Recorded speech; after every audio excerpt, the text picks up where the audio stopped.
ധർമ്മസ്ഥലയെക്കുറിച്ചുള്ള പേടിപ്പിക്കുന്ന വാർത്തകൾക്കിടയിലാണ് നമ്മുടെ നാട്ടിൽ ആലപ്പുഴ ചേർത്തലയിൽ തുടർ കൊലപാതകങ്ങളുടെ സൂചനകൾ നൽകുന്ന ഒരു കേസ് ചുരുളഴിയുന്നത്. 3 സ്ത്രീകളുടെ തിരോധാനവുമായി ബന്ധപ്പെട്ട അന്വേഷണങ്ങൾ, അറസ്റ്റിലായ സെബാസ്റ്റ്യന്റെ വീട്ടുവളപ്പിലെ കുളത്തിൽ നിന്ന് കണ്ടെത്തിയ അസ്ഥികൾ, അവശിഷ്ടങ്ങൾ. എന്താണ് ചേർത്തലയിൽ സംഭവിച്ചത്? സൂപ്പർ പ്രൈം ടൈമിലേക്ക് എല്ലാ പ്രേക്ഷകർക്കും സ്വാഗതം. നമ്മളോടൊപ്പം അതിഥികൾ ശ്രീ KR രൂപേഷ്, ഈ ആക്ഷൻ കൗൺസിലിന്റെ പ്രതിനിധിയാണ്. ശ്രീ സാവിയോ മാണി, ജൈനമ്മയുടെ സഹോദരനാണ്. KG സൈമൺ, മുൻ SP, അദ്ദേഹം വിവാദമായ പല കേസുകളുടെ അന്വേഷണ ഉദ്യോഗസ്ഥനാണ്. ഡോക്ടർ ഫെബിൻ ബേബി, ക്രിമിനോളജിസ്റ്റ്, എന്നിവർ നമ്മളോടൊപ്പം തത്സമയം. ശ്രീ സാവിയോ മാണി, ജൈനമ്മയുടെ തിരോധാനം ഉണ്ടാകുന്നു. ആ കേസ് മാത്രമാണ് യഥാർത്ഥത്തിൽ ഇപ്പോഴും എന്തെങ്കിലും ഒരു തുമ്പ് അവശേഷിപ്പിക്കുന്നത് എന്ന നിലയ്ക്കുള്ളത്. ഏറ്റവും ഈ സംശയിക്കുന്ന കേസുകളിൽ ഏറ്റവും അവസാനത്തേതായി സംഭവിച്ചതാണ് 2024. ആ കേസുകളിലേക്ക് നീളുന്ന ചില തെളിവുകൾ മാത്രമാണ് നിലവിൽ സെബാസ്റ്റ്യനെ ചുറ്റിപ്പറ്റിയുള്ളത്. എങ്ങനെയാണ് ഈ തിരോധാനം ഉണ്ടാകുന്നത്, അത് സംഭവിക്കുന്നതും അതിനെ തുടർന്നുള്ള സംഭവങ്ങളുമൊക്കെ എങ്ങനെയാണ്?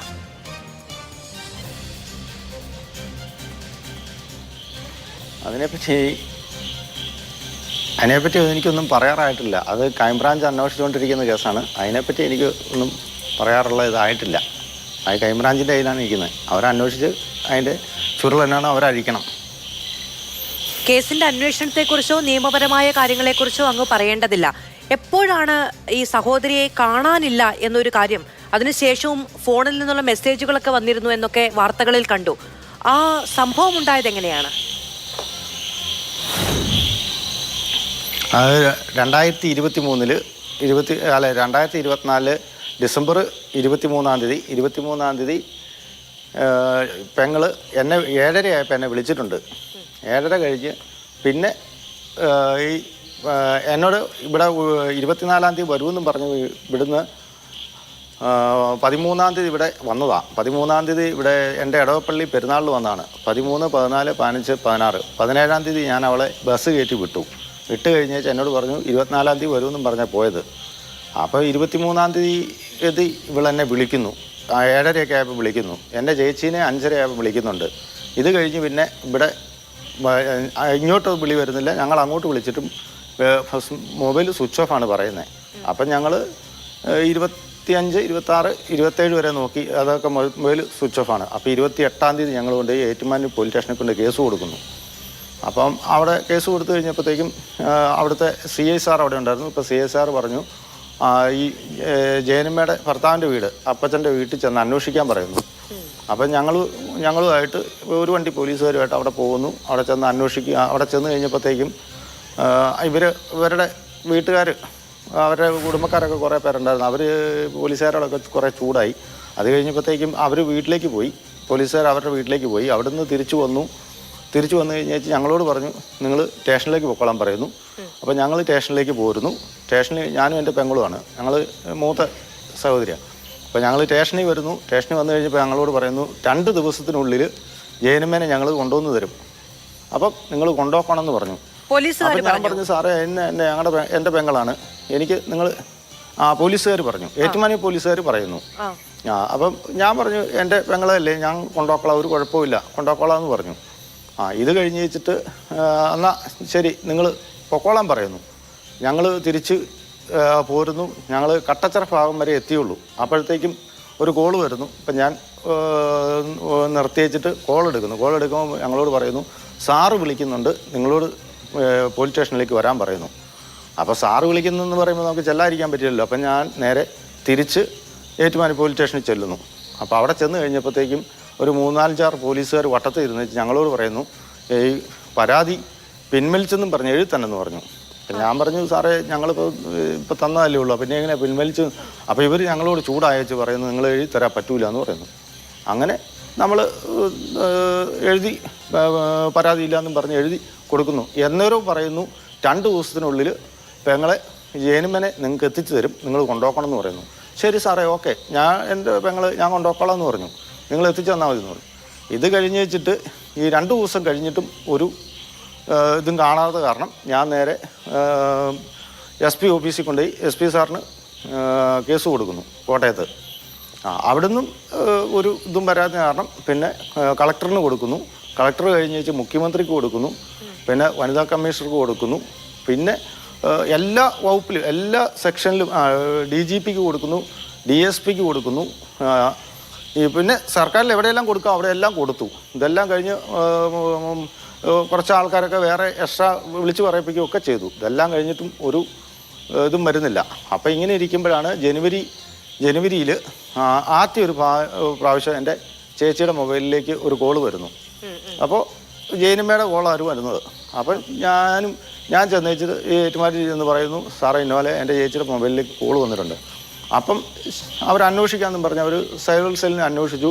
അപ്പോൾ അവർ പറയുന്നുണ്ട് പള്ളിപ്പുറം ഭാഗത്താണ് കോള് ടവർ കിട്ടിയിരിക്കുന്നതെന്ന്, ചേർത്തല പള്ളിപ്പുറം. അത് കഴിഞ്ഞ് അവർ അന്വേഷിക്കുന്നുണ്ടെന്ന് പറയുന്നു. പിന്നെയും ഞാൻ പോകുന്നു, പിന്നെ ഇങ്ങനെ ചെന്ന് ഞാനിങ്ങനെ ഇടയ്ക്കിടയ്ക്ക് പോകുന്നു, അന്വേഷിക്കുന്നു. അന്നേരം ഒന്നും ഒരു എത്തുംപിടിയില്ല. പിന്നെ ഒരു പ്രാവശ്യം കൂടെ വരുന്നു, വീണ്ടും ഒരു ജനുവരി തന്നെ ഒരു കോളും കൂടെ വരുന്നു. ആ കോളും ഇതുപോലെ ഞാൻ ചെന്ന് പറഞ്ഞു കഴിയുമ്പം അവരന്വേഷിക്കുന്നുണ്ട്, പള്ളിപ്പുറത്താണെന്ന് എന്നോട് പറയുന്നുമുണ്ട്. പിന്നെ ഫെബ്രുവരിയിൽ വീണ്ടും ഒരു കോളും കൂടെ വരുന്നുണ്ട്, ജയനുമ്മയുടെ തന്നെ ഒരു കോളും കൂടെ വരുന്നുണ്ട്. അപ്പോഴും ഞാൻ ചെന്നു. അപ്പോൾ ചെന്നപ്പം എന്നോട് പറഞ്ഞു ആൻസിയാണ്, എൻ്റെ ചേച്ചിയുടെ പേര് ആൻസി എന്നാണ്, ആൻസി എന്നെ വന്നെന്ന് പറഞ്ഞു. ശരി ആയിക്കോട്ടെ, ആൻസിയെ വിളിച്ചു. ആൻസി വന്നു, മൊബൈലിൽ നിന്നുള്ള ഇതെല്ലാം എടുത്തു കഴിഞ്ഞപ്പോഴും അവർ പറയുന്നു ഈ പള്ളിപ്പുറം ഭാഗത്തു നിന്നാണ് ഈ ടവർ കിട്ടുന്നതെന്ന് പറയുന്നു. പിന്നെ നമുക്ക് ഞാനിങ്ങനെ ചെല്ലുന്നു, ഇവരിങ്ങനെ അന്വേഷിക്കുന്നുണ്ടെന്ന് പറയുന്നു, ഒരു ആലപ്പുഴ എല്ലാം അന്വേഷിക്കുന്നുണ്ടെന്ന് പറയുന്നുണ്ട്. അന്വേഷണമെല്ലാം നമുക്ക് അതിൽ നിന്നൊന്നും ഒരു എത്തും പിടിയും കിട്ടിയില്ല. ഇതിൻ്റെ ശേഷമാണ് നമ്മൾ എറണാകുളത്ത് കോടതിയിൽ കൊണ്ടുപോയി, ഹൈക്കോടതിയിൽ കൊണ്ടുപോയി പരാതി കൊടുക്കുന്നത്. എന്തിനാണ് പോലീസുകാർ ഈ കേസ് പിൻവലിപ്പിക്കാൻ വേണ്ടി നിങ്ങളെ ഭീഷണിപ്പെടുത്തിയത്? അതും നിങ്ങൾ കേസ് കൊടുത്ത് അവിടെ നിന്ന് പോയി ആ സമയത്ത് നിങ്ങളോട് 2 ദിവസത്തിനുള്ളിൽ കണ്ടുപിടിച്ചു തരും എന്ന നിലയ്ക്ക് സംസാരിച്ചതിന് ശേഷം തിരികെ വിളിച്ച് ഭീഷണിപ്പെടുത്തിയത് എന്തിനായിരിക്കും? പിന്നീട് ഈ കാലത്തിനിടയ്ക്ക് നിങ്ങൾക്ക് അതിനെപ്പറ്റി എന്തെങ്കിലും ഒരു ഉത്തരം കിട്ടുകയുണ്ടായോ? അത് ചോദിച്ചാൽ അതിൻ്റെ അകത്ത് എന്തോ ദുരുഗതയുണ്ട്. ആ ദുരുഗത ഉള്ളത് കൊണ്ടാണ് അങ്ങനെ തിരിച്ചു വിളിച്ചിരിക്കുന്നത്. ആ ദുരുഗത നമുക്ക് ഇതുവരെ ഒന്നും അറിയാൻ പറ്റിയിട്ടില്ല. എന്തോ ദുരുഗതയായിരിക്കാം. പിന്നീട് മുഖ്യമന്ത്രിക്ക് പരാതി കൊടുത്തപ്പോഴോ കോടതിയിൽ പോയപ്പോഴോ ഈ കാര്യം പറഞ്ഞിട്ടുണ്ടോ? എങ്ങനെ പോലീസുകാർ ഭീഷണിപ്പെടുത്തി എന്നൊരു പരാതി നിങ്ങൾ കൊടുത്തിട്ടുണ്ട്, പരാതി കൊടുത്തിട്ടുണ്ട്. ഉണ്ട് എല്ലായിടത്തും. അതായത് നമ്മൾ സ്റ്റാർട്ട് ചെയ്തപ്പോൾ തൊട്ട് SP സാറിന് കൊടുക്കുന്നു, പിന്നെ കളക്ടറിന് കൊടുക്കുന്നു. ഇതെല്ലാം ഇതിൻ്റെ അകത്തെല്ലാം ഈ പരാതി പറഞ്ഞിട്ടാണ് കൊടുത്തിരിക്കുന്നത്. ഈ കേസ് പിൻവലിപ്പിച്ചെന്നും പറഞ്ഞുകൊണ്ട് പരാതി എല്ലായിടത്തും കൊടുത്തിട്ടുണ്ട്, കോടതിയിലും കൊടുത്തു. അതിന്റെ പേരിൽ എന്തെങ്കിലും നടപടി ഉണ്ടായിട്ടുണ്ടോ വകുപ്പ് തലത്തിൽ? നമുക്കിതുവരെ നമ്മളെ ആരും വിളിച്ചിട്ടുമില്ല, ഒന്നുമില്ല. നമ്മളെ ആകെ മൊത്തം കോടതി കൊടുത്തു. നമ്മളോട് അന്വേഷിക്കാനായിട്ട് ഓരോ കാര്യങ്ങൾ അന്വേഷിക്കാനായിട്ട് വിളിക്കുന്നുണ്ട്. അല്ലാതെ ഈ ഇതിൻ്റെ കാര്യത്തെപ്പറ്റി അവളെ എവിടെയാണെന്നോ അങ്ങനെയാണെന്നോ അതൊന്നും പറയാനായിട്ടൊന്നും വിളിച്ചിട്ടില്ല. നമ്മളോട് ഓരോ കാര്യങ്ങൾ ചോദിക്കും. ബാങ്കിൻ്റെ കേസുകൾ ആ ഇടയ്ക്ക് കുറേ കാര്യങ്ങളെല്ലാം ചോദിക്കുമായിരുന്നു. അതെല്ലാം ചോദിച്ചിട്ടുണ്ട്. ശരി, ബാങ്ക് അവൾക്ക് ബാങ്ക് അക്കൗണ്ട് ഉണ്ടോ, അങ്ങനെയുള്ള കാര്യങ്ങളൊക്കെ ചോദിച്ചിട്ടുണ്ട്.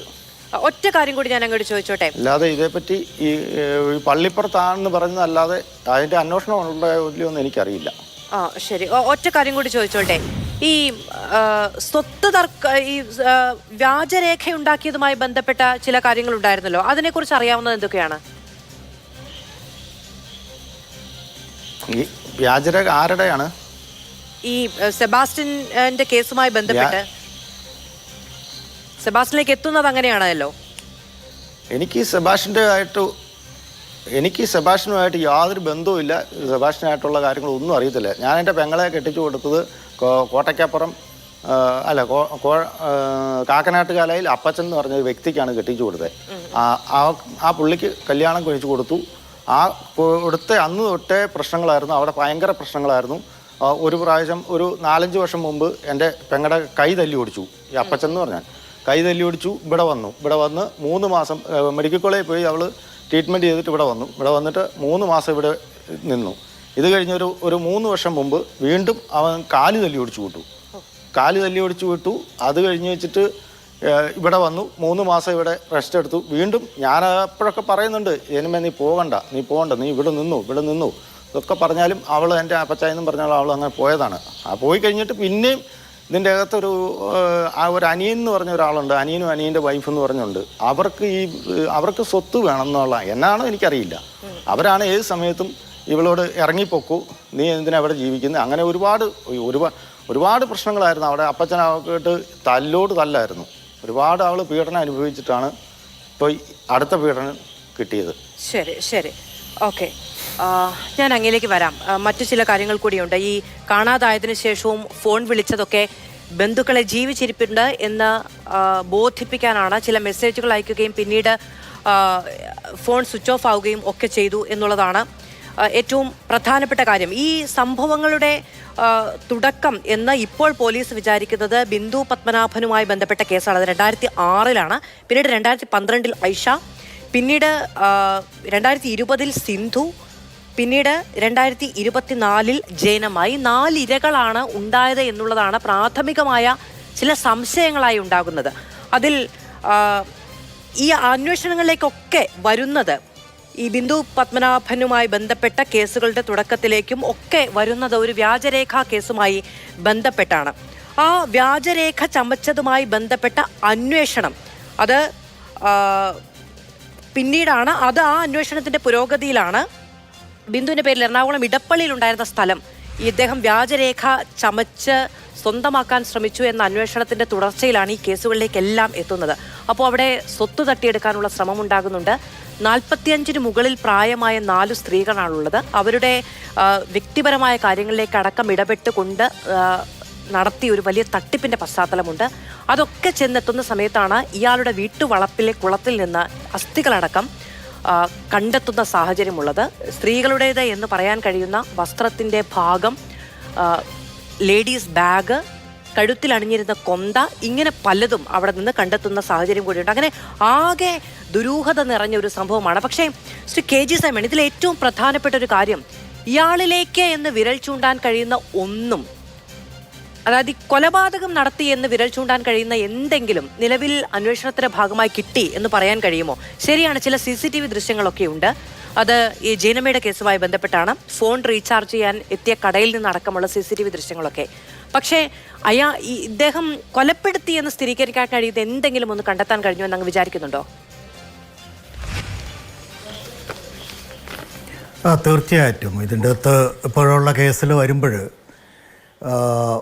ജയനമ്മയുടെ കേസുമായിട്ട് ബന്ധപ്പെട്ടുകൊണ്ടാണ് ടെലിഫോൺ ഇപ്പം കണ്ടെടുത്തിരിക്കുന്നതും അതിൻ്റെ തുടർച്ചയായിട്ടുള്ള അന്വേഷണം നടക്കുന്നതും. ഈ സെബാസ്റ്റ്യൻ്റെ പറമ്പിൽ തന്നെയാണ് അതുപോലെ തന്നെ മറ്റുള്ള കുറച്ച് അസ്ഥികൾ കിട്ടിയിരിക്കുന്നത്, മറ്റ് സ്ത്രീകളുടെ വസ്ത്രങ്ങൾ മറ്റെല്ലാം കിട്ടിയിരിക്കുന്നത്. ഇതെല്ലാം കൂട്ടി വായിക്കുമ്പോൾ ഇദ്ദേഹമായിട്ട് ബന്ധപ്പെടുത്തി എടുക്കുന്നതിന് വലിയ ബുദ്ധിമുട്ടൊന്നും ഉണ്ടാവില്ല. ഇനി ആരുടെയാണ്, എങ്ങനെയാണ്, ഇനി ബാക്കിയുള്ള ഡെഡ് ബോഡിയുടെ മറ്റുള്ള കാര്യങ്ങൾ, അല്ലെങ്കിൽ മറ്റ് ഈ ഇപ്പം കിട്ടിയിരിക്കുന്ന സ്കെൽറ്റൻ്റെ മറ്റുള്ള കാര്യങ്ങളെല്ലാം എവിടെയൊക്കെയാണ് എന്ന് അന്വേഷിക്കേണ്ട കടമയുണ്ട്, ഉത്തരവാദിത്വമുണ്ട്. ഇപ്പോൾ കേൾക്കുന്നതനുസരിച്ച് സെബാസ്റ്റ്യൻ അതിൻ്റെ അകത്ത് വളരെ തന്ത്രപൂർവ്വമുള്ള ക്വസ്റ്റ്യൻസ് എല്ലാം എല്ലാം മാറ്റിക്കളയുന്നു എന്നൊക്കെയാണ് കേൾക്കുന്നത്. അത് സാരമില്ല. അത് പോലീസ് സംബന്ധിച്ചിടത്തോളം പോലീസിന് ഒരു കള്ളനും പോലീസും അല്ലെങ്കിൽ ഒരു കള്ളനുമായിട്ടുള്ള ബന്ധങ്ങളും ഒരു കൊലപാതകമായിട്ടുള്ള ബന്ധങ്ങളെല്ലാം തന്നെ ഒരു ടാക്ടിക്സ് ഉണ്ട്. ആ ടാക്ടിക്സുമായിട്ട് ബന്ധപ്പെട്ടുകൊണ്ട് മുന്നോട്ട് പോകുമ്പോൾ അവർക്ക് ലഭിക്കുവാനായിട്ട് സാധിക്കും എന്നുള്ളതാണ് പറയുന്നത്.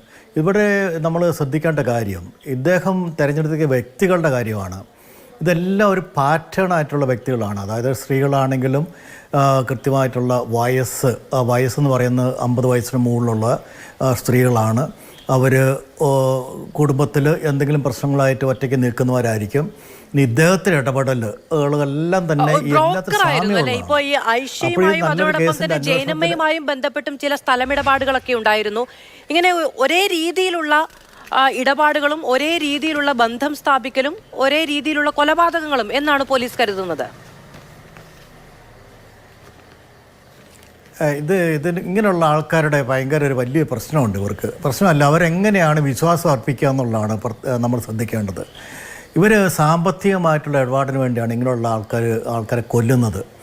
ഇപ്പോൾ ചിലർ കുറച്ചുകൂടി ക്രൂരന്മാരായിരിക്കും. റിപ്പർചന്ദ്രനെ പോലുള്ള ആൾക്കാർ ഇപ്പം 1991 തൂക്കിക്കൊന്ന റിപ്പർചന്ദ്രൻ, അവരൊക്കെയാണെങ്കിൽ വേറെ ടൈപ്പായിരിക്കും, വേറൊരു രീതിയിലായിരിക്കും. അവർ കൊലപാതകങ്ങളും ബലാത്സംഗവും അതുപോലുള്ള കാര്യങ്ങളൊക്കെ ചെയ്തിട്ടാണ് അവർ മുന്നോട്ട് പോയി. 14 കേസുകൾ വന്നിരുന്നു.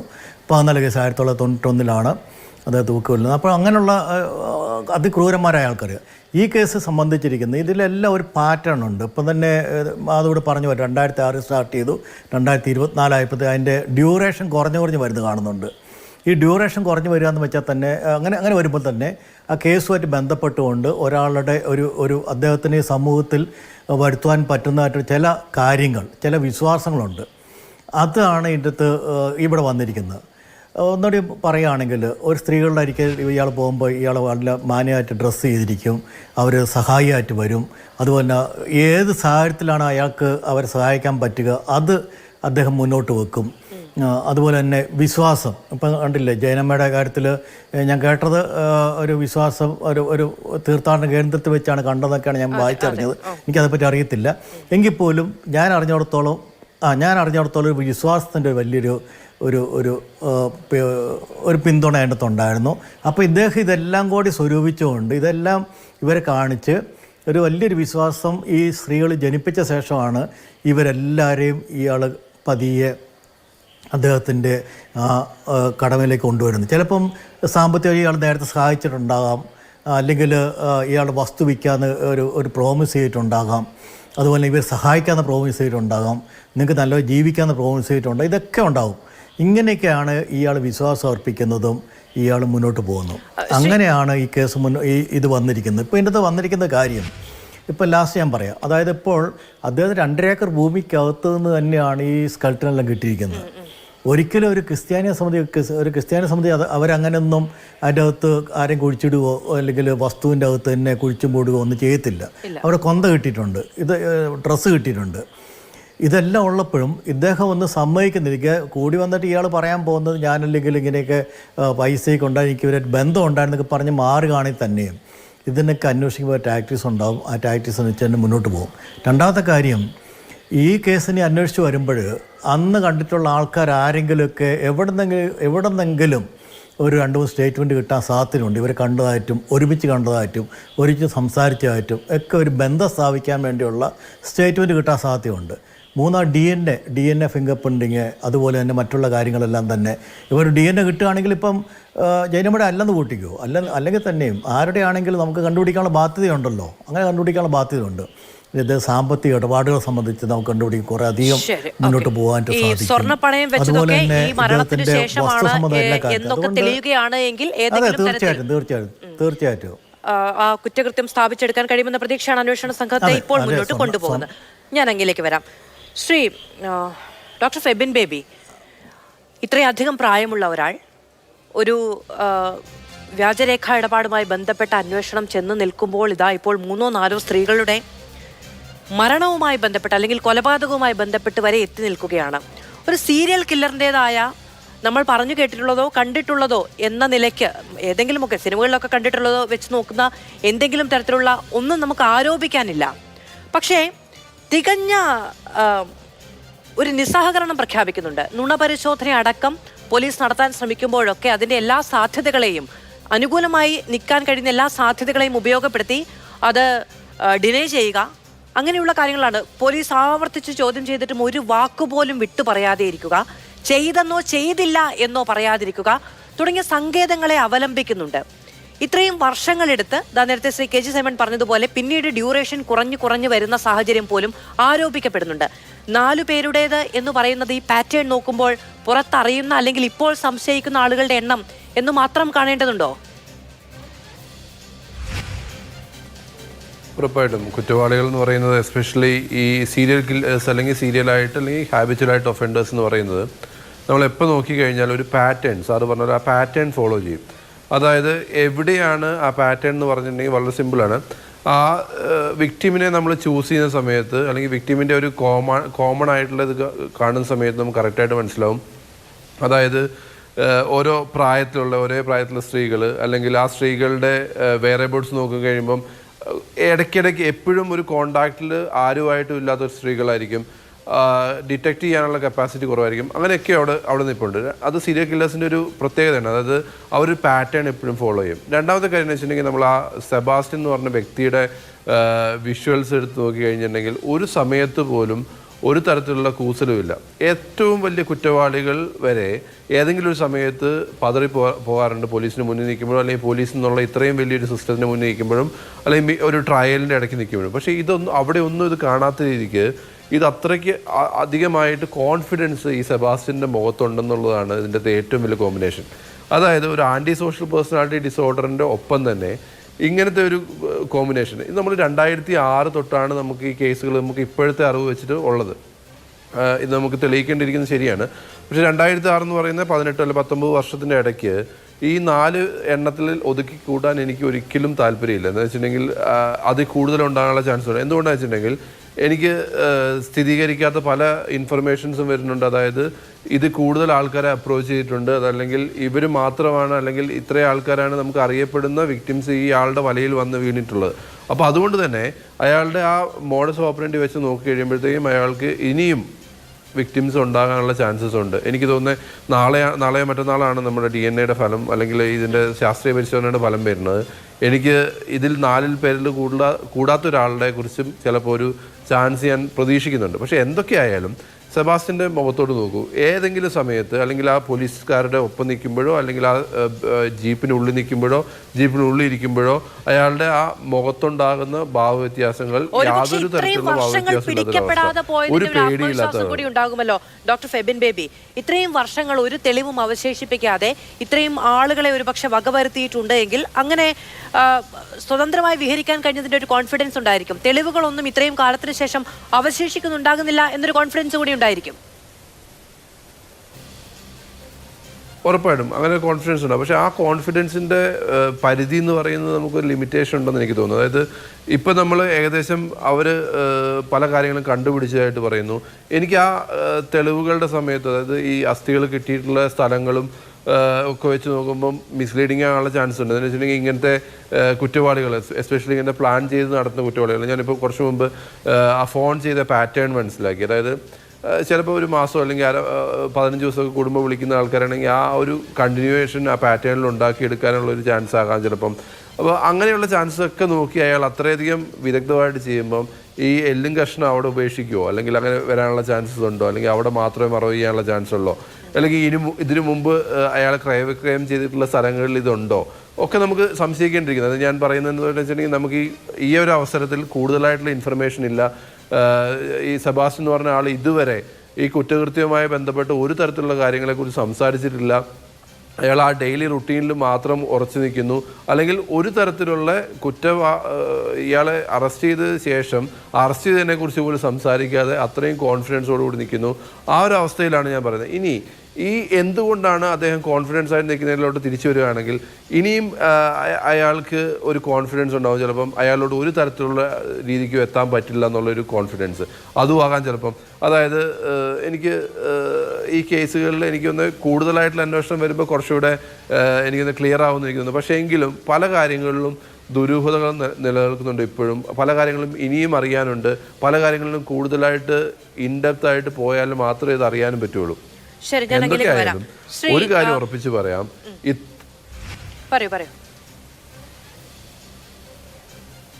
അതായത് ഒരു കാര്യം ഉറപ്പിച്ച് പറയാം, ഈ ഒരു ഇത്രയും കോൺഫിഡൻസ് ഉള്ളൊരു വ്യക്തി നമ്മൾ അത്രയും ഹാബിച്വൽ ഒഫൻഡേഴ്സിൽ മാത്രമേ നമ്മൾ കണ്ടിട്ടുള്ളൂ. ആ വേറൊരാളിലും നമ്മൾ കണ്ടിട്ടില്ല എന്നുള്ളൊരു ഉറപ്പാണ്. ശരി, ഓക്കെ. ശ്രീ KR രൂപേഷ് കൂടി നമ്മളോടൊപ്പം ഉണ്ട്. ആക്ഷൻ കൗൺസിൽ പ്രതിനിധിയാണ്. അദ്ദേഹത്തിലേക്ക് വരാം ഇടവേളയ്ക്ക് ശേഷം. തിരികെ സ്വാഗതം ചർച്ചയിലേക്ക്. ശ്രീ KR രൂപേഷ്, ഞാൻ ഇലന്തൂരിനെ പറ്റി ഓർക്കുകയായിരുന്നു. നരബലി എന്നൊന്ന് കേരളത്തിൽ നടന്നു എന്ന് നമുക്കന്ന് വിശ്വസിക്കാൻ കഴിയുന്നുണ്ടായിരുന്നില്ല. അതുപോലെ തന്നെയോ അതിലേറെയോ ദുരൂഹതകൾ നിൽക്കുകയാണ് ഇപ്പോൾ ചേർത്തലയിലും. എന്താണ് സംഭവിച്ചത് എന്നതുപോലും നമുക്ക് മനസ്സിലാക്കാൻ കഴിയാത്ത സാഹചര്യത്തിൽ എങ്ങനെയാണ് ഈ അന്വേഷണങ്ങൾ, ഈ വാർത്തകളൊക്കെ ആ നാട്ടിലേക്ക് എത്തിയതും ഇയാളെ ചുറ്റിപ്പറ്റിയുള്ള വാർത്തകളിലേക്ക് നാട്ടുകാർ കൂടുതൽ കാര്യങ്ങൾ കൂട്ടിച്ചേർത്തതും?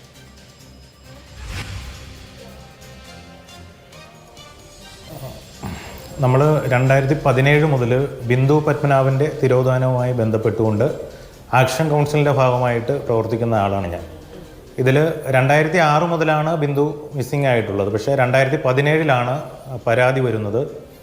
ഇതിനു മുൻപ് നമ്മുടെ സെബാസ്റ്റ്യൻ ഈ ബിന്ദുവുമായിട്ട് സൗഹൃദം കൂടി ഇടപ്പള്ളിയിലടക്കമുള്ള കോടിക്കണക്കിന് വില വരുന്ന ഭൂമി അത് വ്യാജരേഖ ചമച്ച് ബിന്ദു എന്ന വ്യാജേന മറ്റൊരു സ്ത്രീയെ ഉപയോഗപ്പെടുത്തി അത് രജിസ്ട്രേഷൻ നടത്തി മറിച്ചു വിറ്റു. ആ കേസ് മാത്രമാണ് ഇതുമായി ബന്ധപ്പെട്ട് ബിന്ദുവിൻ്റെ കേസിലേക്ക് വരുമ്പോൾ വരുന്നത്. വ്യാജരേഖ ചമക്കലും ഈ ഫോർജറി അടക്കമുള്ള കാര്യങ്ങൾ. ഇതിനിടയ്ക്ക് 2012 ഐഷയുടെ മിസ്സിങ് വരുന്നു. ഈ ഐഷയുടെ കേസുമായി ബന്ധപ്പെട്ട് വളരെ പ്രധാനപ്പെട്ട ഒരു വെളിപ്പെടുത്തൽ നമ്മുടെ റോസമ്മ എന്ന് പറയുന്ന ഒരു സ്ത്രീ നടത്തിയിട്ടുണ്ട്.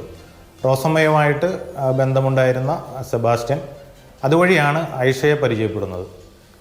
ഈ സെബാസ്റ്റ്യൻ നമ്മുടെ റോസമ്മയെ വിവാഹം കഴിക്കാമെന്ന് വരെ വാഗ്ദാനം ചെയ്തു.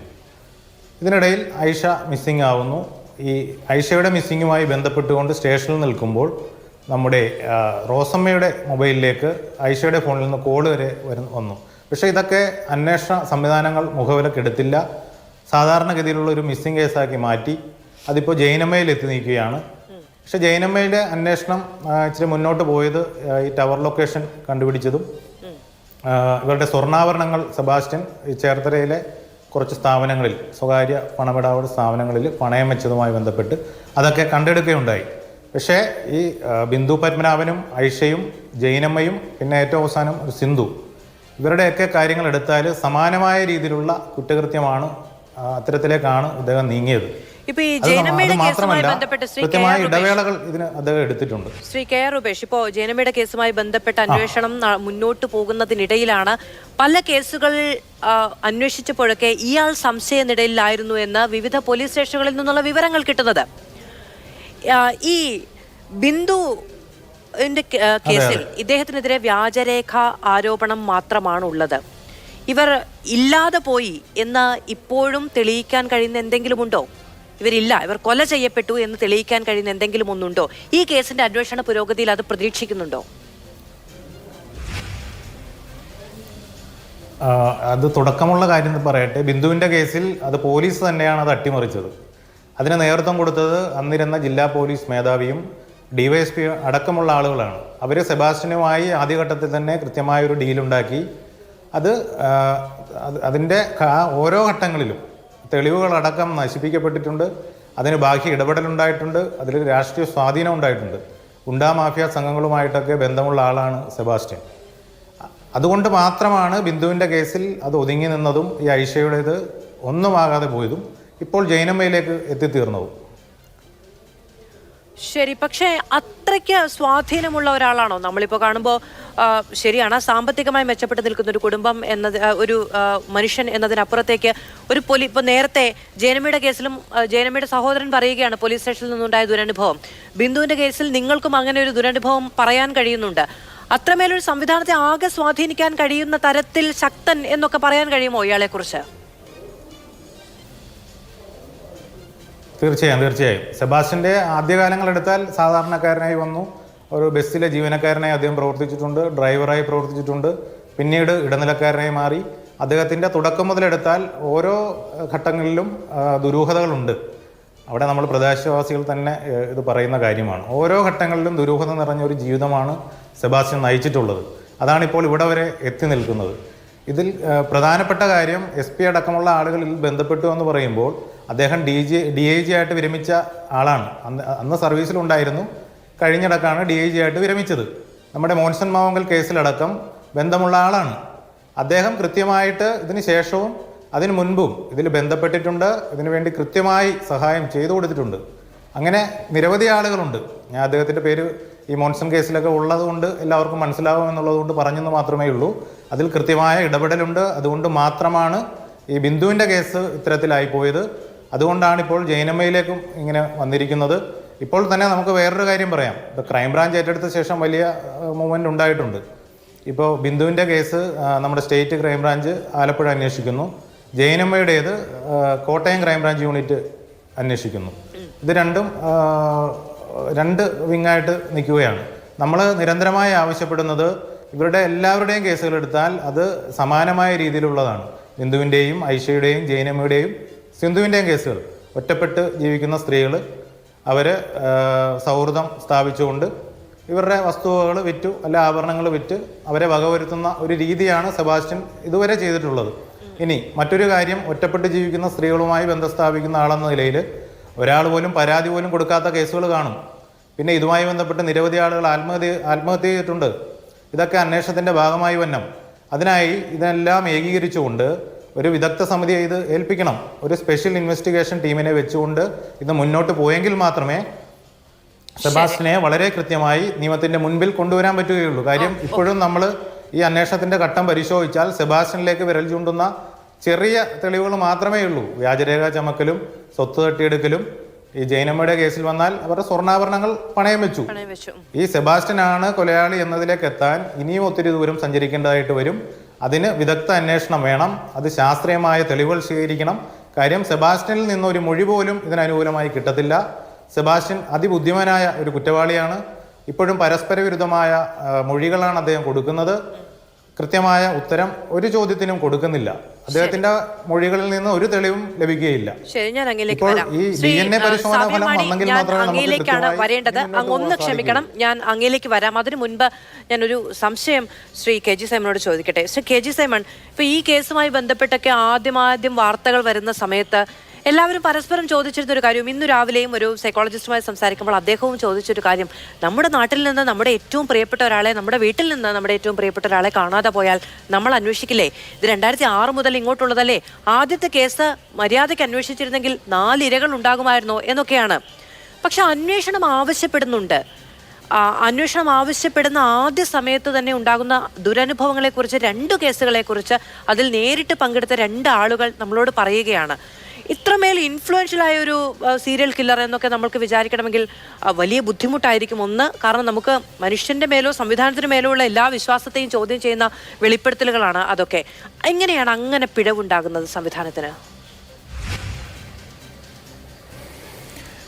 മാധവിൻ്റെ അകത്ത് ഒരു കാര്യം എന്ന് പറയുന്നത്, ഈ 2 പേര് പറഞ്ഞതിൻ്റെ അകത്തും അവർക്കുണ്ടായിട്ട അനുഭവങ്ങളാണ് അവർ പറയുന്നത്. നമുക്കത് കേൾക്കുമ്പോൾ വലിയ ബുദ്ധിമുട്ടുണ്ടെങ്കിൽ തന്നെയും ചിലപ്പം ഇവരന്വേഷിച്ചിട്ടില്ല എന്നുള്ളത് വളരെ സങ്കടകരമായ കാര്യമാണ്. ഇപ്പോൾ മാധവ് ആദ്യം പറഞ്ഞൊരു കാര്യത്തിലേക്ക് തന്നെ വരാം. അതായത് ആദ്യത്തെ ഒരു കേസ് ശരിയാവണ്ണം അന്വേഷിച്ചിരുന്നെങ്കിൽ മറ്റുള്ള കേസുകളൊന്നും തന്നെ ഉണ്ടാകത്തില്ല എന്നുള്ളത് വാസ്തവമായ കാര്യമാണ്. സീരിയൽ കില്ലിങ്ങിൻ്റെ കംപ്ലീറ്റ് ഇപ്പം ഇത് സീരിയൽ കില്ലറാണോ ഒരു കില്ലിംഗ് ആണോ നമുക്ക് പറയാൻ പറ്റത്തില്ല. എങ്കിൽ പോലും ഈ സമാനമായിട്ടുള്ള സ്ത്രീകളുടെ വേർപെടലുകൾ അല്ലെങ്കിൽ കാണാതാകുക എന്നുള്ളത് ആ കാര്യം ആദ്യം തന്നെ അന്വേഷിച്ച് കണ്ടെത്തേണ്ട കാര്യമാണ്. ഇപ്പം ഞാൻ ഒരിക്കൽ കൂടി പറയുകയാണ്, ഈ കേരള പോലീസ് സംബന്ധിച്ചിടത്തോളം എങ്ങനെയാണ് ഇങ്ങനെയുള്ള കേസുകൾ, സ്ത്രീകളുടെ കേസുകൾ, മിസ്സിംഗ് കേസുകൾ എന്തുകൊണ്ടാണ് അന്വേഷിക്കാതിരുന്നുള്ളത് എനിക്കിപ്പോഴും മനസ്സിലാകുന്നില്ല. കാരണം ഈ ഓരോ സംഭവങ്ങൾ ഉണ്ടാകുമ്പോഴും ഓരോ മാസവും ക്രൈം കോൺഫറൻസ് എന്ന് പറഞ്ഞ ഒരു കാര്യമുണ്ട്. അതിൻ്റെ അകത്ത് എല്ലാ ഓഫീസർമാരും ജില്ലയിൽ വരും. ജില്ല കഴിഞ്ഞിട്ട് പിന്നെ IG ഓഫീസിൽ പോകും, അത് കഴിഞ്ഞ് DGPയുടെ ഓഫീസിൽ പോകും. അങ്ങനെ ഒരു സിസ്റ്റമാണ്. പ്രത്യേകം പറയുന്നത് സ്ത്രീകളെ മിസ്സിംഗ് ആയിട്ടുള്ള കേസുകളെല്ലാം തന്നെ അന്വേഷിക്കണം എന്നുള്ളതാണ് പറയുന്നത്. ഇനി അടുത്ത് ചെറിയൊരു പെശക് വരുന്നത് എന്താണെന്ന് വെച്ചിട്ടുണ്ടെങ്കിൽ, ഒരു മാസം ഈ കേസിനെ പറ്റി ചർച്ച ചെയ്യും, അടുത്ത മാസം ചിലപ്പോൾ ഈ കേസിനെ പറ്റി ചർച്ച ചെയ്യത്തില്ല. കാരണം വെച്ചാൽ പിന്നെ അടുത്ത മാസം വേറെ കേസ് വരും, അങ്ങനെയാവും. പിന്നെ ഇൻവെസ്റ്റിഗേഷൻ നടത്തുന്ന ഉദ്യോഗസ്ഥരുടെ വലിയൊരു കാര്യമാണ് ശരിയാവണ്ണം അന്വേഷിക്കുക എന്നുള്ളത്. അതിൻ്റെ അകത്തൊരു ആത്മാർത്ഥതയും ഒരു സത്യസന്ധതയും അതുപോലെ തന്നെ അവർ കാണാതെ പോയ ആൾക്കാരുടെ വിഷമവും ഉൾക്കൊള്ളാൻ പറ്റുന്ന ഓഫീസർമാരാണെങ്കിൽ മാത്രമേ അത് പറ്റത്തുള്ളൂ. അല്ലെങ്കിൽ ഇത് നടക്കത്തില്ല. കേരള പോലീസ് സംബന്ധിച്ചിടത്തോളം അങ്ങനെ ധാരാളം ഓഫീസർമാരുണ്ടെങ്കിലും ചുരുക്കം ചില കാര്യത്തിലുള്ള ഇങ്ങനെയുള്ള അനുഭവങ്ങൾ വരുമ്പോൾ അത് വലിയ ബുദ്ധിമുട്ടുണ്ടാക്കുന്ന കാര്യമാണ്. അത് വളരെ സത്യമാണ് പറയുന്നത്. ഇവരിപ്പോൾ ഇത്രയും പറയുമ്പോൾ അതിനകത്ത് അവിശ്വസിക്കേണ്ട കാര്യമൊന്നുമില്ല. പക്ഷേ അതെന്തുകൊണ്ട് അന്വേഷിച്ചില്ല എന്നുള്ളതാണ് അതിനകത്ത് അത് വരുന്നൊരു കാര്യം. രണ്ടാമത്തെ കാര്യം, ആദ്യം പറഞ്ഞ വ്യക്തി പറഞ്ഞപ്പോൾ അതിൻ്റെ ഇടയ്ക്കെല്ലാം പോലീസ് വിളിച്ച് അന്വേഷിക്കുന്നുണ്ടെന്ന് പറയുന്നുണ്ട്. അത് കേസ് രജിസ്റ്റർ ചെയ്യാൻ അന്വേഷിക്കുന്ന കാര്യമാണെന്ന് എനിക്കറിയത്തില്ല. ഞാനതേപ്പറ്റി കൂടുതൽ പഠിക്കാത്തതുകൊണ്ട് എനിക്കൊന്നും പറയാൻ പറ്റത്തില്ല. പക്ഷേ അദ്ദേഹം പറയുന്നുണ്ട് ഇടയ്ക്ക് വിളിച്ച് അന്വേഷിക്കുന്നുണ്ട് പറയുന്നുണ്ട്. ചിലപ്പോൾ അത് ഈ പറഞ്ഞ പോലെ കേസ് രജിസ്റ്റർ ചെയ്തിട്ടുണ്ടാകാം, ഉണ്ടാക്കി തന്നെയും അതിൻ്റെ അന്വേഷണം ശരിയാവണ്ണം മുന്നോട്ട് പോയിട്ടില്ല എന്നുള്ളതാണ്. ഒരു സ്ത്രീ കാണാൻ പോകുക എന്ന് പറയുന്നത് കേരള പോലീസ് സംബന്ധിച്ച് അവർ വളരെ ഗൗരവത്തിലെടുക്കുന്ന കാര്യമാണ്, ഗൗരവത്തിൽ അന്വേഷിക്കുന്ന കാര്യമാണ്. അതുകൊണ്ടാണ് പല കേസുകളും ഇപ്പോൾ പെൻഡിങ് നിൽക്കുന്നതും ചർച്ചയാവുന്നതുകൊണ്ടാണ്. പല സ്ത്രീകൾ തിരോധാനത്തെ സംബന്ധിച്ച് ചർച്ചകളുണ്ടാകുന്നത് കൊണ്ടാണ്. ആ ഒരു കാര്യത്തിലാണ് അതാ പറയാനായിട്ടുള്ളത്. പിന്നെ രണ്ടാമതൊരു കാര്യം കൂടെ ഞാനിന്ന് പറഞ്ഞിട്ട് പിന്നെ മാധുവിലേക്ക് ഞാൻ തിരിച്ചു വരാം. രണ്ടാമത്തെ ഒരു കാര്യം എന്ന് പറയുന്നത് ഈ ലൈ ഡിറ്റക്ടർ അല്ലെങ്കിൽ പോളിഗ്രാഫ് ടെസ്റ്റിൻ്റെ കാര്യത്തിനെ പറ്റിയാണ്. പോളിഗ്രാഫ് ടെസ്റ്റ് ഒരിക്കലും നമുക്ക് നിർബന്ധിച്ച് ചെയ്യാൻ പറ്റുന്ന കാര്യമല്ല. അദ്ദേഹം ഒരിക്കലും സമ്മതിക്കത്തുമില്ല. എനിക്ക് തന്നെ ഒരു അനുഭവമുള്ള കാര്യം എന്ന് ഞാൻ പറയുകയാണ്. ഒരു കേസിലെ കുറ്റവാളി അയാൾ കുറ്റം മുഴുവൻ സമ്മതിച്ചു, വ്യക്തമായിട്ട് സമ്മതിച്ചു കഴിഞ്ഞിട്ട് ഞാൻ തന്നെ അയാൾക്കൊരു പോളിഗ്രാഫ് ടെസ്റ്റ് ചെയ്യണമെന്ന് പറഞ്ഞ് എഴുതി കൊടുക്കുകയാണ്. സാധാരണ ഒരു കുറ്റവാളി പോളിഗ്രാഫ് ടെസ്റ്റ് ചെയ്യണമെന്ന് പറയുകയാണെങ്കിൽ, കള്ളം പറയുകയാണെങ്കിൽ പെട്ടെന്ന് തന്നെ അയാൾ സമ്മതിക്കും, ഞാൻ ചെയ്തോളാം എന്ന് പറയും. പക്ഷേ ഇയാൾ പറഞ്ഞു ഞാൻ പറഞ്ഞത് സത്യമാണ്, അതുകൊണ്ട് തന്നെ ഞാൻ മുന്നോട്ട് പോകാമെന്ന് പറഞ്ഞപ്പോൾ അന്ന് അവിടെ കോടതിയിൽ അതിവിദഗ്ധമായ ഒരു വാദങ്ങൾ നടന്നിട്ട് അന്നുണ്ടായിരുന്ന അദ്ദേഹത്തിൻ്റെ അഡ്വക്കേറ്റ് തന്നെ അത് ഒരു കാരണവശാലും അദ്ദേഹത്തെ കുറ്റം പറയത്തില്ല, കാരണം ഒരു പ്രതിയുടെ അഡ്വക്കേറ്റ് ആണല്ലോ, അദ്ദേഹം അത് ചെയ്യും. അപ്പോൾ അദ്ദേഹം തന്നെ പറഞ്ഞു ഒരു കാരണവശാലും ഞങ്ങൾ സമ്മതിക്കത്തില്ല, പോളിയോ ടെസ്റ്റ് ചെയ്യാൻ സമ്മതിക്കത്തില്ല എന്ന് പറഞ്ഞു. അപ്പോൾ ഞങ്ങൾ പോലീസ് അറസ്റ്റ് ചെയ്തിട്ടുള്ള അല്ലെങ്കിൽ ക്രൈംബ്രാഞ്ച് അറസ്റ്റ് ചെയ്തിട്ടുള്ള പ്രതി പറയുന്ന ആ കാര്യങ്ങൾ സത്യമാണ്, അത് കള്ളമല്ല തെളിയിക്കാൻ വേണ്ടിയാണ് ഞാൻ അങ്ങനെ കൊടുത്തത്. പക്ഷേ അത് അവർ സമ്മതിച്ചില്ല. അപ്പോൾ ജഡ്ജി തന്നെ ചോദിച്ചു നിങ്ങൾക്ക് എന്തുകൊണ്ട് സമ്മതിച്ചുകൂടാ, ഇത്രയും കൃത്യമായിട്ട് പോലീസ് പറയുന്നതല്ലേ, പോലീസ് കൊടുക്കുന്നില്ല എന്ന് പറഞ്ഞ്. അതുകൊണ്ട് പോളിയോ ടെസ്റ്റ് അല്ല അങ്ങനെയുള്ള ടെസ്റ്റുകളൊന്നും തന്നെ അങ്ങനെ ചെയ്യാൻ പറ്റുന്ന കാര്യങ്ങൾ. പക്ഷേ ഹാൻഡ് റൈറ്റിങ്ങിൻ്റെ കാര്യത്തിൽ മാത്രം നമുക്ക് എടുക്കുവാനായിട്ട് പ്രൊവിഷനുണ്ട്, അതെടുക്കുവാനായിട്ട് സാധിക്കുകയും ചെയ്യും. ശരി, ഇതിലും അദ്ദേഹം ആരോഗ്യ കാരണങ്ങളൊക്കെ ചൂണ്ടിക്കാണിച്ചുകൊണ്ടാണ് ഇതിനെ റിജക്ട് ചെയ്തത്, നുണപരിശോധന ചെയ്യാൻ കഴിയില്ല എന്ന നിലപാടെടുത്തത് എന്നുള്ളതാണ് നമുക്ക് മനസ്സിലാവുന്ന കാര്യം. ശ്രീ സാവ്യമണി, 2-3 തവണ വിളിച്ചിരുന്നു എന്ന് അങ്ങ് നേരത്തെ അങ്ങയിലേക്ക് ഞാൻ വന്ന സമയത്ത് പറയുന്നുണ്ടായിരുന്നു. വിളിച്ചിട്ട് സംസാരിക്കുന്നുണ്ടോ അതോ കോൾ ചെയ്യുക മാത്രമാണോ ചെയ്യുന്നത്? അറ്റൻഡ് ചെയ്യുമ്പോൾ കട്ട് ചെയ്ത് കളയുമോ, പിന്നീട് മെസ്സേജ് വരിക, അങ്ങനെയാണോ ചെയ്തത്? ഇല്ലില്ല, അങ്ങനെയൊന്നുമില്ല. വിളിച്ച് ഒരു റിങ്ങല്ല 2 റിങ്ങേ വരുള്ളൂ. അത് കഴിയുമ്പോഴത്തേക്ക് എടുക്കാൻ ചെല്ലുമ്പോഴത്തേക്കും കട്ടായി പോകും. കട്ടായി കഴിഞ്ഞാൽ പിന്നെ സ്വിച്ച് ഓഫ് ആണ്, പിന്നെ സ്വിച്ച് ഓഫ് പറയുന്നുള്ളൂ. അതായത് ജീവനോടെ ഉണ്ട് എന്ന് ബോധിപ്പിക്കാനുള്ള ശ്രമം ഉണ്ടാകുന്നുണ്ട് അല്ലേ? അങ്ങനെ ആയിരിക്കാം. ഈ കോളുകളൊക്കെ ഉണ്ടായത് പള്ളിപ്പുറത്ത് നിന്ന് തന്നെയാണെന്നാണ് പിന്നീട് ഇപ്പൊ അന്വേഷണ സംഘമൊക്കെ നിങ്ങളോട് പറയുന്നത്. അവിടെ നിന്ന് തന്നെയാന്നുള്ളതാണ്. അവിടെ നിന്നാണല്ലോ കണ്ടെത്തിയത്. പിന്നെ നമ്മളോട് അങ്ങനെ ഈ പള്ളിപ്പുറത്തെ കേസൊന്നും പറഞ്ഞിട്ടില്ല. പിന്നെ നമ്മളെ വിളിക്കുന്നത് അവിടെ ചെന്ന് അവിടെ കാണാൻ വേണ്ടിയിട്ടേ വിളിക്കുന്നുള്ളൂ, അല്ലാതെ പള്ളിപ്പുറം എന്ന് പറഞ്ഞിട്ടൊന്നുമില്ല. ശരി, ഈ CCTV ദൃശ്യങ്ങളോ? ആദ്യത്തെ 2-3 കോള് ആദ്യത്തെ 2 കോൾ. ഹലോ, പറയൂ. ആദ്യത്തെ 2-3 കോള് വന്നപ്പോൾ മാത്രമേ നമ്മൾ ഈ പള്ളിപ്പുറം എന്ന് കേട്ടിട്ടുള്ളൂ. പിന്നെ അതേപ്പറ്റി നമ്മൾ കേട്ടിട്ടൊന്നുമില്ല. ഈ നമ്മൾ ക്രൈംബ്രാഞ്ചിനെ ഏൽപ്പിച്ചു, പിന്നെ അവരെ അന്വേഷിക്കുന്നത്. ഓക്കെ, ഈ കോള് വന്നതിനെ കുറിച്ച് പോലീസിനോട് പറഞ്ഞപ്പോൾ അവരും എന്തൊക്കെയാണ് ചോദിച്ചത്? അവർ പ്രത്യേകിച്ച് അവരെ അന്വേഷിക്കുന്നുണ്ടെന്ന് പറയുന്നുള്ളൂ. അന്വേഷിക്കുന്നുണ്ട്. അല്ല, ഈ കേസ് പിൻവലിപ്പിച്ചിട്ട് പിന്നെ അവരെന്ത് അന്വേഷിക്കാനായിരുന്നു? അത് ചോദിച്ചാൽ നമുക്കറിയത്തില്ല. നമ്മൾ ചെല്ലുമ്പോ ഒക്കെ ഞങ്ങൾ അന്വേഷിക്കുന്നുണ്ട് നമ്മളോട് പറയുന്നു. അതായത് ഈ 2 ദിവസം കൊണ്ട് നിങ്ങളുടെ പെങ്ങളെ മടക്കി തരും എന്ന് പറഞ്ഞത് ഞങ്ങൾ പാലിക്കും, പക്ഷെ കേസ് വേണ്ട എന്ന നിലപാട് അല്ലേ? അത് ചോദിച്ചാൽ നമുക്കറിയത്തില്ല. നമ്മളോട് അങ്ങനെ പറഞ്ഞത് 2 ദിവസത്തിനുള്ളിൽ നിങ്ങളുടെ പെങ്ങളെ കൊണ്ടുവന്ന് വരും, അപ്പം നിങ്ങൾ കൂട്ടിക്കൊണ്ട് പൊക്കോണം. ആയിക്കോട്ടെ സാറേ എന്ന് പറഞ്ഞു. ഓക്കെ, കുഴപ്പമില്ല, നമ്മുടെ പെങ്ങളല്ലേ, കൂട്ടിക്കൊണ്ട് പൊക്കോളാം എന്ന് പറഞ്ഞു. അത് കഴിഞ്ഞ് നമ്മൾ പോന്നു കഴിഞ്ഞ് തിരിച്ച് വിളിപ്പിച്ച് എഴുതി തന്നെന്ന് പറഞ്ഞു. അങ്ങനെ നമ്മൾ എഴുതി കൊടുക്കേണ്ടി വന്നു. എഴുതി കൊടുത്ത് പോന്നു. അല്ല, എന്തിനാ അങ്ങനെ പിൻവലിക്കുന്നതെന്ന് ചോദിച്ചില്ലേ? അങ്ങനെ പിൻവലിക്കേണ്ട ആവശ്യം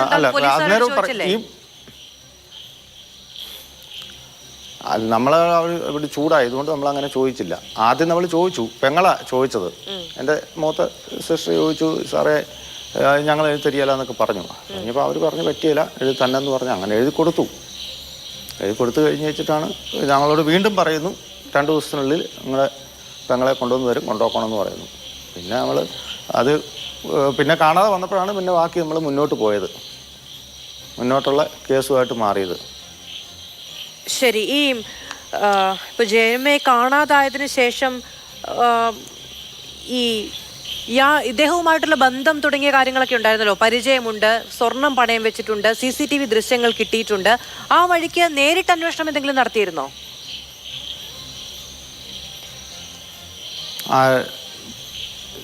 നമ്മളാ? അതെ. നേരിട്ട് അന്വേഷണത്തിന് നമ്മൾ നേരിട്ട് അന്വേഷണത്തിന് പോയിട്ടൊന്നുമില്ല. അതെല്ലാം ക്രൈംബ്രാഞ്ചാണ് അതിന്റെ അന്വേഷണവും കാര്യങ്ങളൊക്കെ അവർ തന്നെയാണ് ഏറ്റെടുത്ത് നടക്കുന്നത്. ഞാൻ അന്വേഷണത്തിനൊന്നും പോയിട്ടൊന്നുമില്ല. ഇങ്ങനെ ഒരാൾ ഉണ്ട് എന്നും ഒരു പക്ഷേ അയാളുടെ അടുത്തേക്കോ അല്ലെങ്കിൽ അയാളുമായി ബന്ധപ്പെട്ട് പോകാനുള്ള സാധ്യതകളെ കുറിച്ചൊക്കെ അങ്ങനെ എന്തെങ്കിലും അറിയുമായിരുന്നോ നിങ്ങൾക്ക്? നമുക്കൊന്നും അറിയില്ല. ആ വ്യക്തിയെ പറ്റി നമുക്കൊന്നും അറിയില്ലായിരുന്നു അല്ലേ? ഞാൻ ഫസ്റ്റിലെ പറഞ്ഞല്ലോ, നമുക്ക് ആ വ്യക്തിയായിട്ട് യാതൊരു കോണ്ടാക്റ്റും ഇല്ല, ഒന്നുമില്ല. ആ വ്യക്തിനെ നമ്മൾ അറിയൂല പോലുമില്ല. ശരി, ഞാൻ ഫസ്റ്റ് കാണുന്നത് തന്നെ ആ വ്യക്തിനെ കാണുന്നത് തന്നെ ഇവിടെ ക്രൈംബ്രാഞ്ച് ഓഫീസിൽ ചെല്ലുമ്പോൾ അവിടെ വെച്ച് കണ്ടതേ ഉള്ളൂ. ശരി, വ്യക്തിനെ കണ്ടിട്ടില്ല. ഇയാളെ കണ്ടപ്പോൾ പോലീസുകാർ എന്തെങ്കിലും നിങ്ങളോട് എന്താണ് പറഞ്ഞത്? ഇയാൾക്ക് ഉണ്ടായിരുന്ന ബന്ധം അല്ലെങ്കിൽ എങ്ങനെയാണ് ഇയാൾ ഈ കേസിൽ പ്രതിയാവുന്നത് തുടങ്ങിയ കാര്യങ്ങളെ പറ്റി പോലീസുകാർ എന്താ പറഞ്ഞത്? നമ്മളോട് ഇന്ന് വരെ ഒന്നും പറഞ്ഞിട്ടില്ല. അങ്ങനെയുള്ള ഒരു കാര്യങ്ങളൊന്നും സംസാരിച്ചിട്ടില്ല. ഞങ്ങളെ വിളിച്ചിട്ട് ഞങ്ങളോട് മോളിൽ പോയിരുന്നോളാം പറഞ്ഞു. വെളിയിൽ പോയിരുന്നു എന്നുവെച്ച് നമ്മളോട് പറയുന്നത് DNA ടെസ്റ്റ് എടുക്കണം എന്നും പറഞ്ഞ് നമ്മൾ കോട്ടയം മെഡിക്കൽ കോളേജിലേക്ക് പോകുന്നു. DNA ടെസ്റ്റ് എടുക്കുന്നു. അവിടെ ബ്ലഡ് കൊടുത്തേച്ച് ഞങ്ങളോട് പൊക്കോളാൻ പറയുന്നു. ഞങ്ങൾ പോരുന്നു. അത് കഴിഞ്ഞ് പിന്നെ ഒരു ദിവസം കൂടെ നമ്മളെ വിളിപ്പിച്ചു. അത് വിളിപ്പിച്ച് എന്നാന്ന് ചോദിച്ചു കഴിഞ്ഞാൽ ഈ സ്വർണത്തിൻ്റെയൊക്കെ ഇത് അറിയാൻ വേണ്ടിയിട്ട് ഫോട്ടോ വല്ലതും ഉണ്ടോ എന്ന് ചോദിച്ചുകൊണ്ട് വിളിപ്പിച്ചാണ്. അങ്ങനെ വിളിപ്പിച്ചു, ഫോട്ടോസ് കൊടുത്തു. അതിൽ നിന്ന് സ്വർണത്തിൻ്റെ പടമുള്ളതൊക്കെ കൊടുത്തു. അത്രേ ഉള്ളൂ. ഈ അന്വേഷണത്തിന്റെ ഏതെങ്കിലും ഘട്ടത്തിലോ പരാതിയിലോ ഒക്കെ ജയനമ്മയുടെ ഭർത്താവിന്റെ കുടുംബം സഹകരിച്ചിരുന്നോ? എന്തിനാണ് നിങ്ങൾ അന്ന് പോയപ്പോൾ നിങ്ങളോട് മോശമായി പെരുമാറി എന്ന് പറഞ്ഞത്?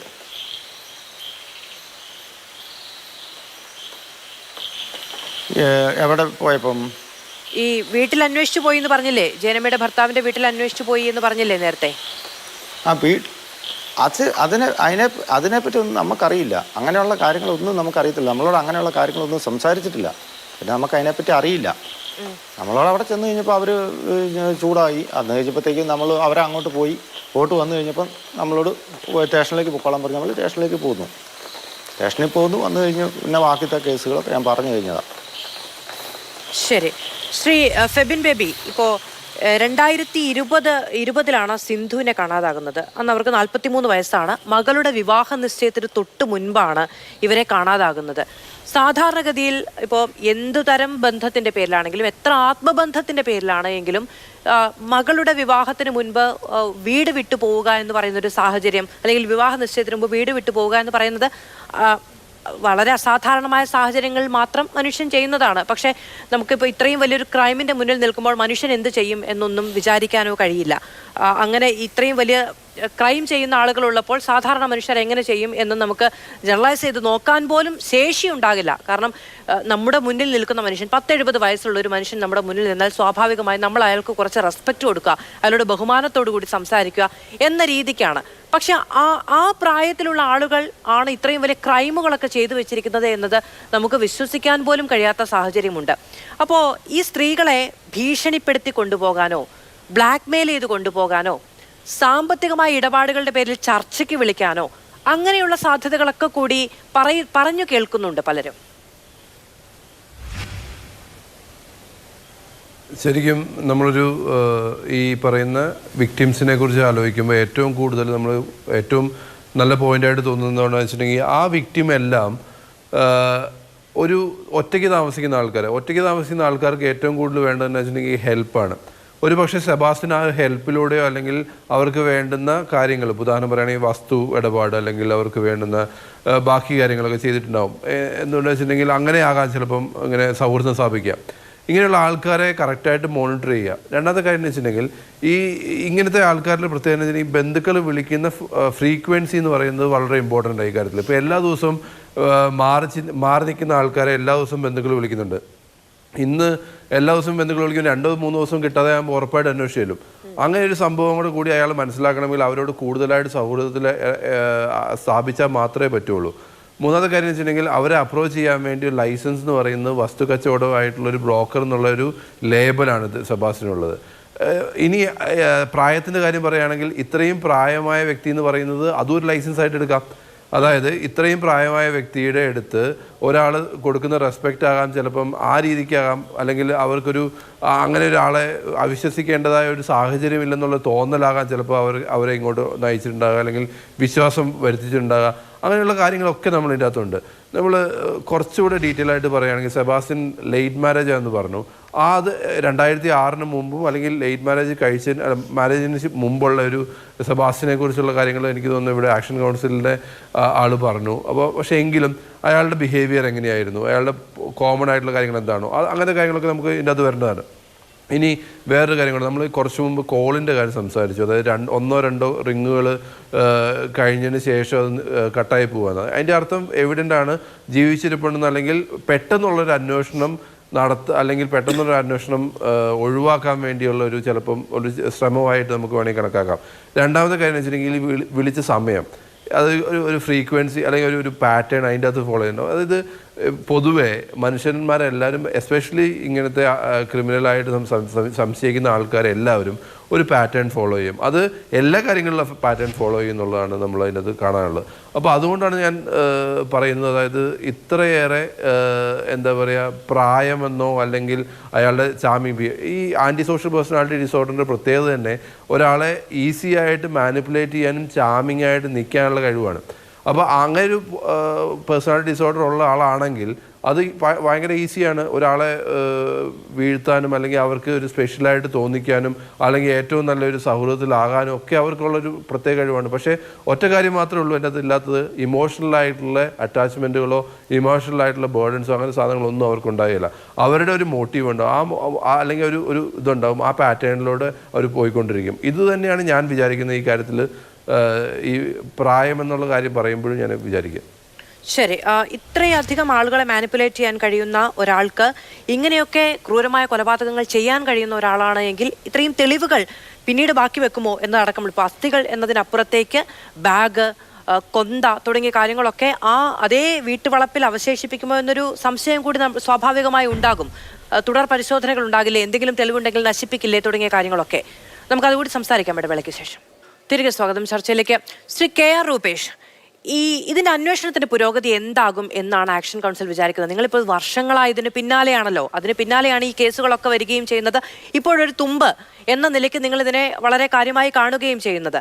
പക്ഷേ ഈ തെളിവുകളെല്ലാം കിട്ടിയാൽ പോലും കൊല നടത്തി എന്ന് തെളിയിച്ചെടുക്കണമെങ്കിൽ വളരെ ശാസ്ത്രീയമായ കാര്യങ്ങൾ കൂടി വേണ്ടിവരും. ദൃക്സാക്ഷികളില്ലാത്ത കേസാണ്. ദൃക്സാക്ഷികളില്ലാത്ത കേസ് തെളിയിച്ചെടുക്കുക എന്ന് പറയുന്നതിന് വളരെ ശാസ്ത്രീയമായ എവിഡൻസ് വേണ്ടിവരും. അതിന് കാലപ്പഴക്കം ഒരു വലിയ പ്രശ്നമായിരിക്കും. ശരി, ജൈനമ്മയുടെ കേസിൽ കാലം അനുകൂലമാണ്. പക്ഷേ നിങ്ങളടക്കം തുടങ്ങി വെച്ച അന്വേഷണമുണ്ടല്ലോ, ആ കേസുകളിലേക്കൊക്കെ നയിക്കുന്ന തെളിവുകൾ ഉണ്ടാവുക എന്ന് പറയുന്നത് ഏറെക്കുറെ അസാധ്യമായതാണ് എന്ന് വേണമെങ്കിൽ പറയാം.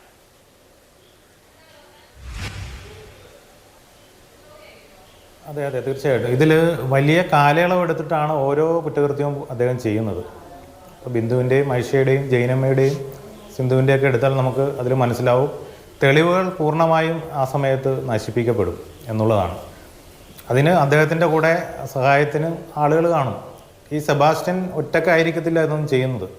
കാര്യം, ഈ ഒറ്റക്ക് താമസിക്കുന്നവരുമായി സൗഹൃദം സ്ഥാപിക്കുന്നത് വരെ സെബാസ്റ്റ്യൻ ഒറ്റക്ക് തന്നെയാണ്. പക്ഷേ അതിനുശേഷം ഇപ്പോൾ ജൈനമ്മയുടെ കേസിൽ സ്വർണം പണയം വെച്ചിരിക്കുന്നത് മറ്റുള്ള ആളുകളെ കൊണ്ടാണ്. ഈ ബിന്ദുവിൻ്റെ വ്യാജരേഖ ചമക്കലിനൊക്കെ അദ്ദേഹം ഒട്ടനവധി ആളുകൾ അതിൻ്റെ അകത്ത് കൂട്ടാളികളുണ്ട്. അതിൽ ആധാരം എഴുത്തുകാരി മുതൽ ഇതിൻ്റെ ഫോർജറി ചെയ്ത ആളുകൾ, SLC ബുക്ക് വ്യാജമായിട്ട് നിർമ്മിച്ചു, ആധാർ കാർഡ് നിർമ്മിച്ചു, അത്തരത്തിൽ ചെയ്ത കൂട്ടാളികളുണ്ട്. അങ്ങനെ ഓരോ ഘട്ടത്തിലും ഇങ്ങനെ ആളുകളുണ്ട്. അപ്പോൾ അവരിലേക്കൊക്കെ ഈ അന്വേഷണം വ്യാപിപ്പിക്കണം. ഈ ബിന്ദുവിൻ്റെ കേസുമായി ബന്ധപ്പെട്ട് ഒട്ടനവധി ആളുകളെ ക്രൈംബ്രാഞ്ച് അന്ന് ചോദ്യം ചെയ്തിരുന്നു. കുറച്ച് ആളുകളെ പ്രതി ചേർത്തു, കുറച്ച് ആളുകളെ മറ്റിടപെടലുകളുടെ പേരിൽ വിട്ടയക്കുകയും ചെയ്തിട്ടുണ്ട്. അതിൽ ദുരൂഹത നിറഞ്ഞിരിക്കുന്ന മറ്റൊരു കാര്യം, അതിൽ മനോജ് എന്ന് പറയുന്ന ഓട്ടോ ഡ്രൈവർ ആത്മഹത്യ ചെയ്തു. അതിന് അദ്ദേഹത്തിന് ഭീഷണിയുണ്ടോ എന്നതൊക്കെ പരിശോധിക്കേണ്ട കാര്യമാണ്. അതിലും ദുരൂഹത പറഞ്ഞിട്ടുണ്ട്. മനോജിൻ്റെ മരണത്തിൽ അദ്ദേഹത്തിൻ്റെ വീട്ടുകാർ തന്നെ അതിൽ ദുരൂഹതയുണ്ട് എന്ന് അന്ന് ആരോപിച്ചു. മുഖ്യമന്ത്രിക്കടക്കം അന്ന് പരാതി കൊടുത്തതാണ്. പക്ഷേ അതിലേക്കൊന്നും അന്വേഷണ സംഘം പോയില്ല. മറ്റൊന്നുള്ളത്, ഒട്ടനവധി ക്രിമിനൽ സംഘങ്ങൾ അദ്ദേഹത്തിനോടൊപ്പം ഉണ്ട് എന്നുള്ളത് ഇപ്പോൾ ഏറ്റവും അവസാനത്തെ ജൈനമ്മയുടെ കേസിൽ നമ്മൾ പരിശോധിച്ചാൽ മനസ്സിലാവും. ഈ സ്വർണം പണയം വെച്ചതൊക്കെ അത്തരത്തിലുള്ള ആളുകളാണ്. ഇതിൽ ഈ ബിന്ദുവിൻ്റെ കേസ് മുതൽ അന്ന് മുതൽ ചോദ്യം ചെയ്യപ്പെട്ടിട്ടുള്ള മുഴുവൻ ആളുകളെയും നമുക്ക് ഈ ഒരു പ്രത്യേക അന്വേഷണ സംഘം രൂപീകരിച്ച് അവർ ചോദ്യം ചെയ്താൽ ഇനിയും നമുക്ക് സാധ്യതയുണ്ട്. കുറേ തെളിവുകൾ ഏകദേശം 90% നശിപ്പിക്കപ്പെട്ടിട്ടുണ്ട്. എന്നിരുന്നാലും സംശയം ചോദിക്കട്ടെ ശ്രീ രൂപേഷ്, അതായത് ഈ വ്യാജരേഖ ചമച്ചതും സ്വത്ത് തട്ടിയെടുക്കാൻ ശ്രമിച്ചതും ഒക്കെയായി വളരെ സംശയാസ്പദമായ ഒരു സാഹചര്യം ഇയാൾക്ക് ചുറ്റുമുണ്ടായിട്ടും എന്തുകൊണ്ടാണ് അവരുടെ തിരോധാനം എന്നതിനെ കുറിച്ച്, അല്ലെങ്കിൽ അവർ അവശേഷിക്കുന്നില്ല, അവർ മരിച്ചു പോയിട്ടുണ്ടാകും എന്ന കാര്യത്തിലടക്കം ഇയാളിലേക്ക് അന്വേഷണം പോകാതിരുന്നത്? അതെ, അത് തന്നെയാണ് ഞങ്ങൾ ആദ്യം മുതൽ തന്നെ പറയുന്ന കാര്യമാണ്. ഇതിൽ കേസന്വേഷണം അട്ടിമറിക്കപ്പെട്ടതാണ്. അതിൽ വലിയ ബന്ധങ്ങൾ അതിൽ സ്വാധീനം ചെലുത്തിയിട്ടുണ്ട്. അതിൽ രാഷ്ട്രീയ സ്വാധീനം വന്നിട്ടുണ്ട്. പോലീസ് ഉന്നതന്മാർ ഇതിൽ ഇടപെട്ടിട്ടുണ്ട്. ഇതിൽ ബിന്ദുവിൻ്റെ കേസുമായി ബന്ധപ്പെട്ട് ചോദ്യം ചെയ്യാൻ വിളിപ്പിക്കുകയാണ് നമ്മുടെ മനോജ് എന്ന് പറയുന്ന ഓട്ടോ ഡ്രൈവർ ആത്മഹത്യ ചെയ്യുന്നത്. ഇതോടൊപ്പം കേസന്വേഷണത്തിൻ്റെ പേരിൽ നമ്മൾ ചോദ്യം ചെയ്യാൻ വിളിപ്പിച്ച പല ആളുകളെയും അവർ വിട്ടയക്കുന്ന സമീപനം സ്വീകരിച്ചു. കുറച്ച് ആളുകളെ മാത്രമേ പ്രതികരിച്ചിട്ടുള്ളൂ. അപ്പോൾ അതിലൊക്കെ ദുരൂഹതയുണ്ട്. ഇവരെയൊക്കെ ഇതിൻ്റെ ഭാഗമായി കൊണ്ടുവരണം. കാര്യം ഇത് സമാന രീതിയിൽ ചെയ്തിട്ടുള്ളതാണ്. ഇതിൽ സെബാസ്റ്റ്യന് തന്നെയാണ് നേരിട്ട് പങ്കുള്ളത് എന്നുള്ളത് ഇപ്പോൾ തന്നെ പുറത്തു വന്നിരിക്കുന്ന കാര്യമാണ്. അപ്പോൾ ഇവരെ എല്ലാം ഈ അന്വേഷണത്തിൻ്റെ പരിധിയിൽ കൊണ്ടുവന്ന് ഇതിന് വേണ്ട തെളിവുകൾ ശേഖരിക്കാൻ ഇനിയും സമയമുണ്ട്. പക്ഷേ അത് വൈകിയാൽ ഈ കേസ് എങ്ങനെയായി തീരുമെന്ന് പറയുവാൻ സാധിക്കത്തില്ല. കാര്യം ഇപ്പോൾ ബിന്ദുവിൻ്റെയും ജൈനമ്മയുടെയും ഐഷയുടെയും സിന്ധുവിൻ്റെയും കേസുകളാണല്ലോ നിലവിൽ ഉള്ളത്. ഇനി വരാൻ പോകുന്ന കേസുകളും കാണും. കാര്യം പരാതികൾ പോലും ഇല്ലാത്തത് ഇതിൻ്റെ കൂടെ കാണും. പക്ഷേ ഇതിൻ്റെ ഓരോ ഘട്ടത്തിലേക്ക് പോകുമ്പോൾ പുതിയ പുതിയ ആളുകൾ വന്നുകൊണ്ടിരിക്കുകയാണ്. തിരോധാനത്തിൻ്റെ ഭാഗമായി നമ്മുടെ ജില്ലയിൽ തന്നെ മിസ്സിംഗ് കേസുകൾ ഇതുമായി എടുത്ത് പരിശോധിക്കേണ്ടതായിട്ടുണ്ട്. ചിലപ്പോൾ സെബാസ്റ്റ്യനുമായി കണക്ട് ചെയ്യുന്ന കേസുകൾ കാണും. അത് പ്രധാനമാണ്. ഇപ്പോ ഉയരുന്ന മറ്റൊരാവശ്യം എന്ന് പറയുന്നത് ഈ സ്വാഭാവികമായി കാണാതായ ആളുകളുണ്ടോ, തിരോധാന കേസുകൾ കണ്ടെത്താത്തത്, അതുമായി ബന്ധപ്പെട്ടൊരു പുനരന്വേഷണം ഒരു പ്രത്യേക സംഘത്തെ ഏൽപ്പിക്കണമെന്നത് അടക്കമുള്ള ആവശ്യങ്ങൾ പലരും മുന്നോട്ട് വെക്കുന്നുണ്ട്. കാരണം ഇത്രയധികം അവഗണിക്കപ്പെട്ടു പോയ ഒരു കേസാണ്. കൃത്യമായ അന്വേഷണം ഉണ്ടായിരുന്നു എങ്കിൽ മറ്റ് ജീവനുകൾ നഷ്ടമാകില്ലായിരുന്നു എന്നുള്ള ആക്ഷേപമുണ്ട്. പക്ഷെ അപ്പോഴും ഈ ഇപ്പം എലന്തൂർ നരബലി കേസ് നമ്മൾ പറഞ്ഞു, അതിലൊക്കെ നിർണായകമായ കാര്യമെന്ന് പറയുന്നത് കൂട്ടുകക്ഷികളുടെ ഭാഗത്തു നിന്നാണ് പല വിവരങ്ങളും പുറത്തേക്ക് വരുന്നത്. ഷാഫിയുടെ ഒക്കെ കേസിൽ ആ കേസിലെ പ്രധാനപ്പെട്ട ആളായിരുന്നല്ലോ. ഇവിടെ അങ്ങനെ പങ്കുവെക്കുകയും ഇതിൽ നിന്ന് കൈപ്പറ്റുന്ന പണം പങ്കുവെക്കുകയും കൊലപാതകത്തിനടക്കം മറ്റുള്ളവരെ സഹായികളായി കൂട്ടുകയും ഒക്കെ ചെയ്തിരുന്നെങ്കിൽ ഇത്രയും വർഷങ്ങൾ ഇതറിയപ്പെടാതെ പോകുമായിരുന്നോ? മാധവ്, ഞാൻ പറയുമ്പോൾ അതിനകത്ത് ഇപ്പോൾ മാധവ് അതിന് മുമ്പ് ഒരു കാര്യം പറഞ്ഞു, അങ്ങനെ കൊന്ത അവിടെ വന്നു, അങ്ങനെയൊക്കെ കൊണ്ട് ഇടുമോ എന്നൊക്കെ ചോദിച്ചു. ഏത് വലിയ കൊലപാതകമാണെങ്കിലും ഏത് വലിയ കള്ളനാണെങ്കിലും അവർക്ക് പല അബദ്ധങ്ങളും പറ്റാറുണ്ട്. ഈ അബദ്ധങ്ങളിൽ നിന്നാണ് പലപ്പോഴും കേസിൻ്റെ അതിൻ്റെ ചുരുളഴിക്കുന്നത് തന്നെ. അത് നമ്മളെല്ലാം ശ്രദ്ധിക്കണം. എല്ലാവർക്കും പെർഫെക്റ്റ് ആയിട്ടൊരു കാര്യം അവർക്കാർക്കും ചെയ്യാൻ പറ്റത്തില്ല. ദൈവത്തിൻ്റെ കരവെന്നോ അല്ലെങ്കിൽ മരിച്ചുപോയവരുടെ മനസ്സിൻ്റെ അല്ലെങ്കിൽ നന്മയെന്നോ അല്ലെങ്കിൽ അവരുടെ ജീവൻ നിലനിൽക്കുന്നൊക്കെ പറഞ്ഞിട്ട് നമുക്ക് പറയാറുണ്ട്. പോലീസ് പലതും പറയാറുണ്ട്. അങ്ങനെയുള്ള ധാരാളം അനുഭവങ്ങളുള്ള വ്യക്തികളാണ് എല്ലാ അന്വേഷണ ഉദ്യോഗസ്ഥന്മാരും. അതുകൊണ്ട് അങ്ങനെ നമ്മൾ ചിന്തിക്കരുത് ഒരു കാരണവശാലും. ചിലപ്പോൾ അതായിരിക്കാം ഒരു ലീഡ് കിട്ടുന്നത്, ചിലപ്പോൾ മറ്റെന്തെങ്കിലും ആയിരിക്കാം ലീഡ് കിട്ടുന്നത്. ഇപ്പം ഞാൻ വേറെ ഉദാഹരണം ഞാൻ പറയാം. ഇപ്പം ചോദിച്ചിലേക്ക് വരാം. വേറെ ഉദാഹരണം ഞാൻ പറയാം. ഇപ്പോൾ ഒരു വർഷത്തിനകത്തുള്ള കോൾ ഡീറ്റെയിൽസ് മാത്രം എടുക്കാൻ പറ്റത്തുള്ളൂ എന്ന് നമുക്ക് എല്ലാവർക്കും അറിയാം, മിക്ക ആൾക്കാർക്കും അറിയാം. പക്ഷേ പണ്ടെടുത്തിട്ടുള്ളതായ ഈ ടവർ ലൊക്കേഷനും മറ്റുള്ള ഡീറ്റെയിൽസുകളും ടവർ ലൊക്കേഷൻ എല്ലാം കിടപ്പുണ്ട്.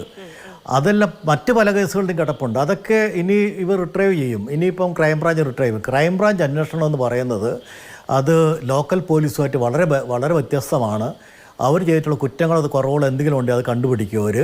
അതല്ലെന്നുണ്ടെങ്കിൽ അവർക്ക് മുന്നോട്ട് പോകാൻ സാധിക്കത്തില്ല. കാരണം അവർക്ക് റിപ്പോർട്ട് തന്നെ തയ്യാറാക്കി അയക്കണം. എന്തായിരുന്നു നേരത്തുള്ള അന്വേഷണത്തിൽ അപാകതകൾ എന്തൊക്കെയായിരുന്നുള്ള റിപ്പോർട്ട് തന്നെ തയ്യാറാക്കണം. അവർ എല്ലാ മാസവും കൃത്യമായിട്ടുള്ള ഒരു വെരിഫിക്കേഷനുണ്ട്. ഒരു ADGP ക്രൈംബ്രാഞ്ചാണ് അതിൻ്റെ ചുക്കാൻ പിടിക്കുന്നത്. അതുപോലെ തന്നെ IGP ആണ് ഡയറക്റ്റ് സൂപ്പർവിഷൻ നടത്തുന്നത്. ഇവിടെ നമ്മൾ നേരത്തെ ആക്ഷൻ കൗൺസിലിൻ്റെ പ്രസിഡന്റ് പറഞ്ഞ അവരുടെ ഒരു വലിയൊരു കാര്യം പറഞ്ഞിരുന്നു. അതായത് ഇതെല്ലാം കൂടെ ഒരു ടീമിനെ കൊടുക്കണമോ എന്നുള്ളത് പറഞ്ഞിരുന്നു. ഇതിപ്പോൾ 4 ജില്ലയിൽ വന്നിരിക്കുന്ന കാര്യമായതുകൊണ്ട് 4 DYSPക്കും 3 DYSP SP-ക്കും കൊടുത്തിരിക്കുന്നത് എന്നാണ് എൻ്റെ ഒരു അറിവ്. അതുപോലെ തന്നെ അവർക്ക് ഡയറക്ഷൻ കൊടുക്കാനായിട്ട് ഒരു IG ഉണ്ടെങ്കിൽ ഒരു ടീമായിട്ട് അവർ മുന്നോട്ട് പോകും എന്നുള്ള കാര്യത്തിൽ തർക്കമില്ല. ഇപ്പോൾ മാധി വെച്ച കാര്യത്തിലേക്ക് ഞാൻ വരാം. അതായത് ഈ അന്വേഷണം എല്ലാം മുന്നോട്ട് പോകുമ്പോൾ കൃത്യമായിട്ടുള്ള നല്ല രീതിയിൽ തന്നെയുള്ള ഒരു അന്വേഷണമായിരിക്കും പോകുന്നത്. പിന്നെ എവിഡൻസിൻ്റെ കാര്യമാണ് ഇപ്പം പറയുന്നത്. എവിഡൻസ് നമുക്ക് പല വിധത്തിലുള്ള എവിഡൻസാണ് നമുക്ക് കിട്ടുന്നത്. ഏറ്റവും നല്ല എവിഡൻസ് എന്ന് പറയുന്നത് വാമൊഴി അല്ല എന്നുള്ളതാണ് പ്രധാനപ്പെട്ട ഒരു കാര്യം. അതിന് സർക്കംസ്റ്റാൻഷ്യൽ എവിഡൻസ് ഉണ്ട്. ആ സർക്കംസ്റ്റാൻഷ്യൽ എവിഡൻസ് കിട്ടാവുന്ന എവിഡൻസ് ഉണ്ട്. ഇപ്പോൾ 6 വർഷം 2006 ഉണ്ടായിരിക്കുന്ന കേസിന് നമുക്ക് സ്വാഭാവികമായിട്ട് കിട്ടാവുന്ന കുറേ എവിഡൻസ് ഉണ്ട്. അതല്ലാതെ കിട്ടാൻ വയ്യാത്ത എവിഡൻസ് ഉണ്ട്. അതും വലിയൊരു ഭാഗമാണ്. കിട്ടാൻ വയ്യാത്ത എവിഡൻസ് കിട്ടാൻ വയ്യ എന്ന് തന്നെ നമ്മൾ കോടതി പ്രൊഡ്യൂസ് ചെയ്യുകയാണ് സാധാരണ ചെയ്യാറ്. അതുകൊണ്ട് ഈ പറഞ്ഞിട്ടുള്ള എല്ലാ കാര്യങ്ങളും ഇപ്പം തന്നെ ഇവർ പറയുന്ന അനുസരിച്ച് ധാരാളം ആൾക്കാർ ഇതുമായിട്ട് ബന്ധപ്പെട്ട് നിൽക്കുന്നുണ്ട്. അവരുടെ മൊഴികളെടുക്കാം, പിന്നെ അതുപോലെ തന്നെ മറ്റുള്ള എല്ലാ കാര്യങ്ങളും ചെയ്യാവുന്ന കാര്യമുള്ളൂ. എൻ്റെ പരിപൂർണമായ വിശ്വാസം നല്ല രീതിയിൽ തന്നെ കേസ് മുന്നോട്ട് വരും എന്നുള്ളതാണ് പരിപൂർണമായിട്ട് വിശ്വാസം. കാരണം ഇപ്പോൾ തന്നെ 4 പേരുടെ തിരോധാനത്തിലും എന്തെങ്കിലുമൊക്കെ ബന്ധം ഈ സെബാസ്റ്റ്യനായിട്ട് ഉണ്ട് എന്നുള്ളതാണ് ഇപ്പോൾ അറിയുന്ന കാര്യം. അതൊന്ന് എങ്ങനെയാണ് എപ്രകാരമാണ് എന്നുള്ളത് മുന്നോട്ട് കൊണ്ടുപോകേണ്ടതായിട്ടുണ്ട്. അതിൻ്റെ അകത്ത് ഒരു കാരണവശാലും അത് നമുക്ക് ഒരു നെഗറ്റീവായിട്ട് ചിന്തിക്കേണ്ട കാര്യമില്ല എന്നുള്ളതാണ് എനിക്ക് തോന്നുന്ന കാര്യം. ശരി, അറിയപ്പെടാത്തതും മറുപടിയില്ലാത്തതുമായ മരണങ്ങൾ ഒരു നീതിന്യായ വ്യവസ്ഥയ്ക്ക് കീഴിൽ ഉണ്ടാകരുത് എന്നുള്ളത് തന്നെയാണ്. ഏതു ജീവനാണെങ്കിലും അതിന്റെ സുരക്ഷിതത്വം സംവിധാനത്തിന്റെ ഉത്തരവാദിത്തമാണ് എങ്കിൽ നിയമം വേട്ടയാടി പിടിക്കുക തന്നെ ചെയ്യും എന്നുള്ളതാണ് നമ്മുടെ മുന്നിലുള്ള പ്രതീക്ഷ എന്ന് പറയുന്നത്. എന്താണ് ചേർത്തലയിൽ സംഭവിക്കുന്നത് എന്ന വാർത്തയെക്കുറിച്ചുള്ള കൂടുതൽ വിവരങ്ങൾക്ക് വേണ്ടി നമുക്ക് കാത്തിരിക്കാം. വളരെയധികം നന്ദി പാനലിസ്റ്റുകൾക്കും പ്രേക്ഷകർക്കും.